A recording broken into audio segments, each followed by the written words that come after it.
حضرت انس ابن مالک رضی اللہ تعالی عنہ کی یہ روایت ہے، عن النبی صلی اللہ تعالی وسلم قال من ناسی صلاۃ فلیصلی اذا ذکرها لا کفارۃ لها الا ذلک۔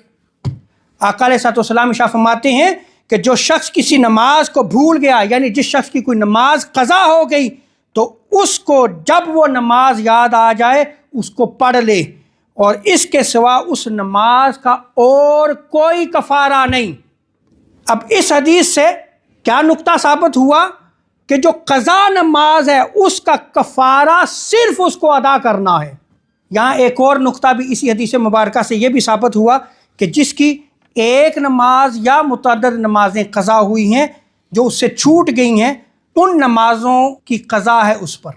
وہ ان کو ادا کرے گا۔ یہ نقطہ بھی ثابت ہوا، اور یہ نقطہ نگاہ یہ یاد رکھ لیں، میں نے روایت امام بخاری کی نقل کی اور دیگر کتب حدیث میں اس روایت کو نقل کیا گیا، اور یہ موقف، یہ قول امام ابو حنیفہ کا بھی ہے، امام مالک کا بھی ہے، اور امام شافعی کا بھی ہے رحمہ اللہ تعالی۔